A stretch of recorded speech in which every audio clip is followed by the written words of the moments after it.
Social Security cost of living adjustment was just announced for next year. And guys, bigger. It's bigger than expected. Okay, it's bigger than expected, but it's not all good news. I'm going to share that and more coming up.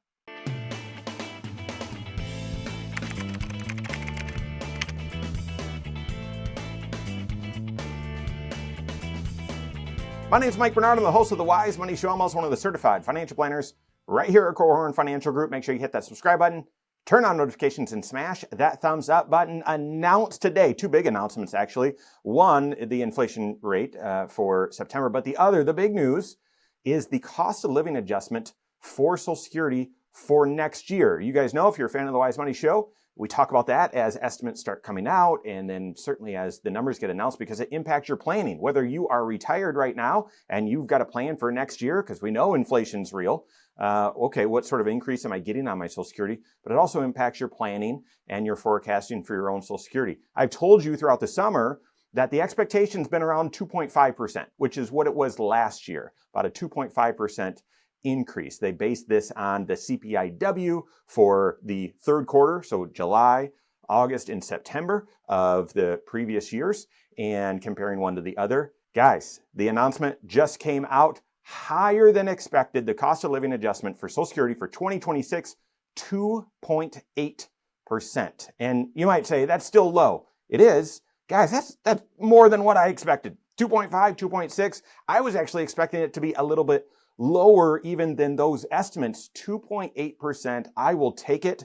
I will take it. If you compare that to history, you can see here in this chart, 2.8% higher than last year's 2.5, but yes, still lower than the 3.2, 8.7, 5.9. Listen, I will take inflation coming in. The report came in this morning, September inflation annualized 3%. Okay, that is that's an increase, but that's lower than what was expected. I will take a 2.8% Social Security increase if we don't see 5-6% inflation again, and that's what was pushing the cost of living adjustment for Social Security much higher those past few years. I'll take it. If you look back even further though, 2020, the cost of living adjustment was just 1%, 2019, 1.6, 2018, 2.8, and so on. Like, guys, 2.8%, it's not an enormous amount, but better than expected. All right, so how does this impact you? Well, the average Social Security check right now is around $2,000. At the beginning of the year, it was $1,976, I believe. If you check right now, it's around $2,000. This is what people that are drawing Social Security right now, this is the average, call it $2,000. A 2.8% increase on that is around $55 in real dollars is what you're going to see, about a $55 increase per month. As of right now, haven't seen it yet. I don't believe it's announced, but what the Medicare Part B premium increase is for 2026, the expectation is it's going to be around a $20 increase, going from $185 to $206 is the expectation. And so if your average Social Security at a 2.8% increase, that increases around $55, $20 going to Medicare, if that's what it turns out being, okay, this not big numbers, but at least there's a little bit of a gap there. All right, so I told you it's not all good news, and I'm sure many of you are looking at this saying, Mike, this isn't big news. That's not. I know, but better than expected. I'll just so I'll just say that. But it's not all good news, guys.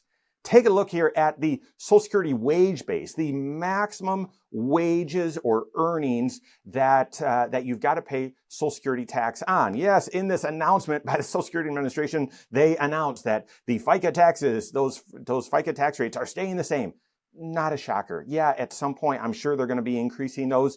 That has not even been discussed right now. So big announcement, those are staying the same. No, that's not a big announcement. What is a big announcement is how much you have to earn, or how much you earn in wages that actually you have to pay Social Security tax on. So FICA, that four-letter F word, 7.65%, that's what you pay. 7.65% is what your employer pays. 15.3% is combined. If you're self-employed, that's what you pay, 15.3%. But is it on all of your income? No. That 7.65%, 6.2 is what goes into Social Security. Okay, and the other 1.45 is what goes into Medicare. The 6.2% of FICA is only on the first chunk of your wages, only up to a certain limit. The Medicare portion, 1.45, there's no limit to that. And even if you earn, $1 million in wages, right? You're still paying the Medicare tax on all of that. But the Social Security tax that you're paying, 6.2, that only goes up to a certain limit. And guys, that is increasing next year by 4.77%. So that is the bad news. We're seeing a 2.8% increase in Social Security, those of you receiving it. We're seeing a 4.77% increase on those of us paying it. That's not good news, guys. That's not fun. That new Social Security wage-based number is you're going to pay that 6.2% of FICA, the Social Security portion of FICA, on the first $184,500 of wages. Guys, those are wages. Roth conversions, nope, you don't pay it on that. Dividends, capital gains, you don't pay it on that. These are wages, taxable wages, as well as self-employment income. So that's an increase 4.7%. Don't love it. That's the bad news. So there's the big news.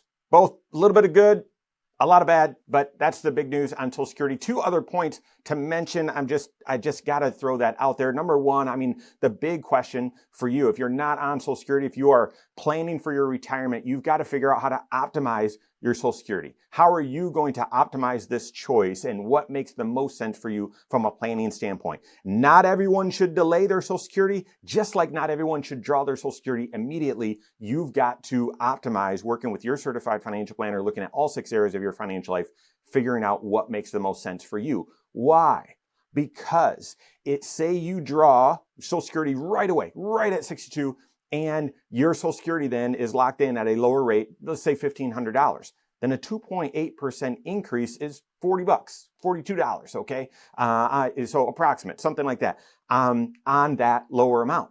Let's say, though, you decide to delay your Social Security. It maybe makes sense for you. For a lot of people, it doesn't make sense to delay. But say it made sense for you to delay, and your Social Security is actually $3,500 because you delayed it and into your late 60s, $3,500.